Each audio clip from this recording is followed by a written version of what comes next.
सबसे पहले सवाल यह है कि आखिर मौत पर राजनीति कब तक होती रहेगी। फरीदाबाद में दलित परिवार पर दरिंदगी की अब सीबीआई जांच की सिफारिश कर दी गई है, लेकिन इससे पहले यहां लगातार सियासी लोगों के दौरे का दौर जारी रहा। इस घटना का असर दिल्ली से बिहार तक देखने को मिल रहा है। कोई खट्टर सरकार को कोस रहा है तो कोई मोदी सरकार को। सवाल यही है कि क्या इस सियासी संग्राम से पीड़ित परिवार को इंसाफ मिल जाएगा।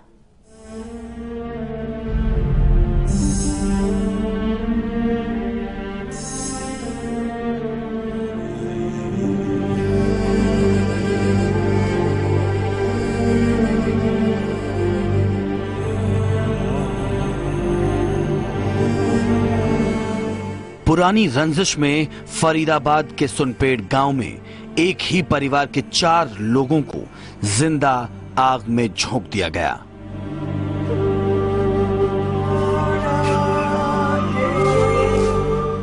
दो मासूमों की मौत हो गई।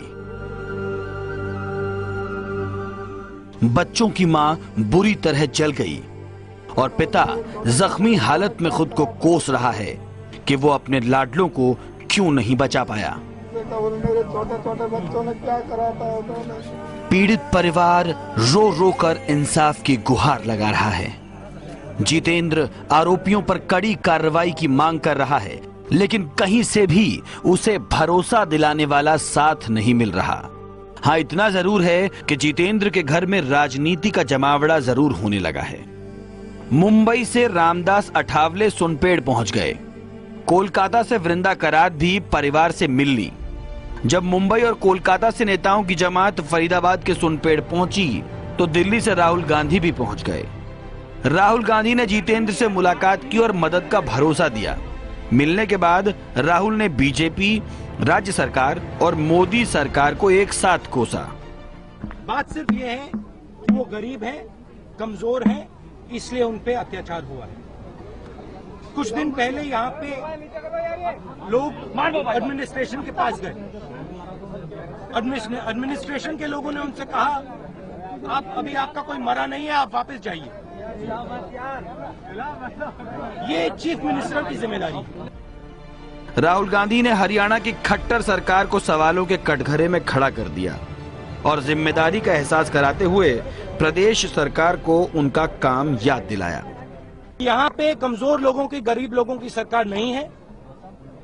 यहाँ पे अत्याचार हो रहा है, गरीब लोग दबाए जा रहे हैं, मारे जा रहे हैं। बिल्कुल गलत है। बीजेपी ने राहुल गांधी के सुनपेड़ दौरे पर हमला किया और इसे राजनीति चमकाने के लिए फोटो खिंचवाना बताया। जब इस बारे में राहुल गांधी से सवाल किया गया तो वो नाराज हो गए। That's insulting. It is insulting that someone says that when someone comes here. It's not insulting to me. It's insulting to these people. What is it a photo op? What do you mean? People are dying left, right, and center in this country. People are being beaten up in this country. What do you mean it's an open photo op? Yes, absolutely. I will visit. I will visit again and again and again. अब जवाब देने की बारी BJP की थी और BJP की तरफ से मोर्चा संभाला शाहनवाज हुसैन ने। शाहनवाज ने हरियाणा में कांग्रेस के पुराने शासन की याद दिलाते हुए कहा कि दलितों पर सबसे ज्यादा हमले कांग्रेस के राज में हुए थे।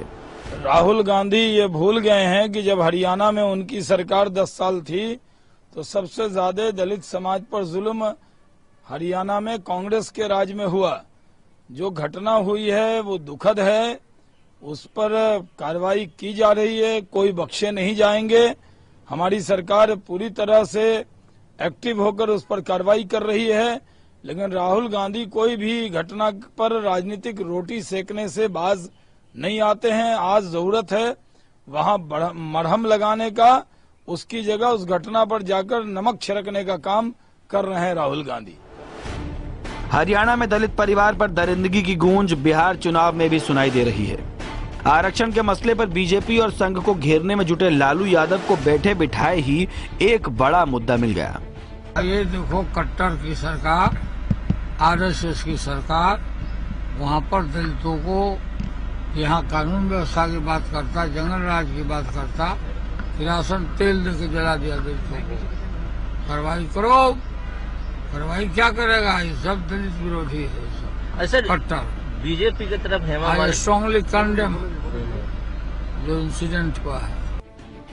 किसी भी घटना के बाद नेताओं के दौरे और सियासी बयान की परंपरा सालों से निभाई जा रही है, लेकिन इन सब से किसी का कुछ भला नहीं हुआ है और ये सभी जानते हैं। Siddharth Sharma, live India, Sunped, Faridabad. तो तमाम नेता सुनपेड़ गांव का दौरा करके सियासत को चमकाने का मौका तलाश रहे हैं, लेकिन क्या ये सियासत पीड़ित परिवार को इंसाफ दिला पाएगी? क्या इन सब से पीड़ित परिवार का दर्द कम हो जाएगा? इस बीच पीड़ित जितेंद्र ने सीबीआई जांच की मांग की है।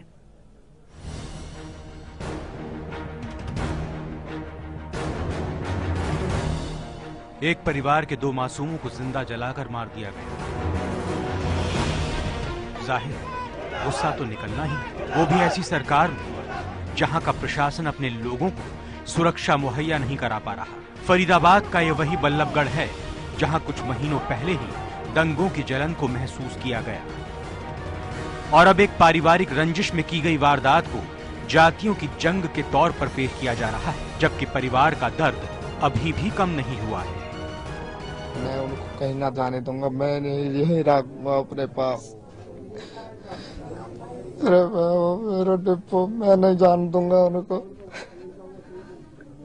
मैं किसके सहारे जीऊंगा, मैं उन्हें नहीं जाने दूंगा।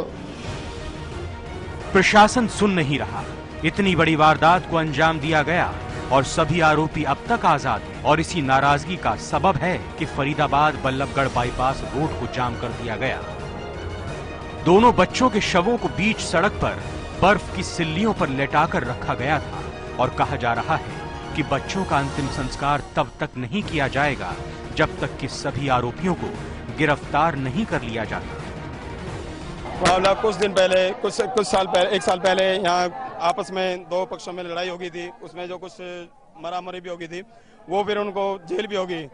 इन्होंने दबंगों ने, ठाकुरों ने एक दलित समाज के उसको रात को सोते हुए के ऊपर पेट्रोल छिड़क कर उनको आग लगा दी। बाहर से ताले बंद करे गए। इन जालिमों को जब तक अरेस्ट नहीं करा जाएगा, जब तक हम यहाँ से नहीं गए, पुलिस प्रशासन की मिली भगत से ये एक सारा काम हुआ है। हमारी मांगे ये है कि उनको गिरफ्तार किया जाए, ज्यादा से ज्यादा उनको फांसी भेजी जाए। साल भर पहले हमारे आमने सामने झगड़ा हुआ था। कुछ हुआ तो ऐसा था कि झगड़ा आपस में होने के बाद आमने सामने मेरे भाई से 3 मर गए थे।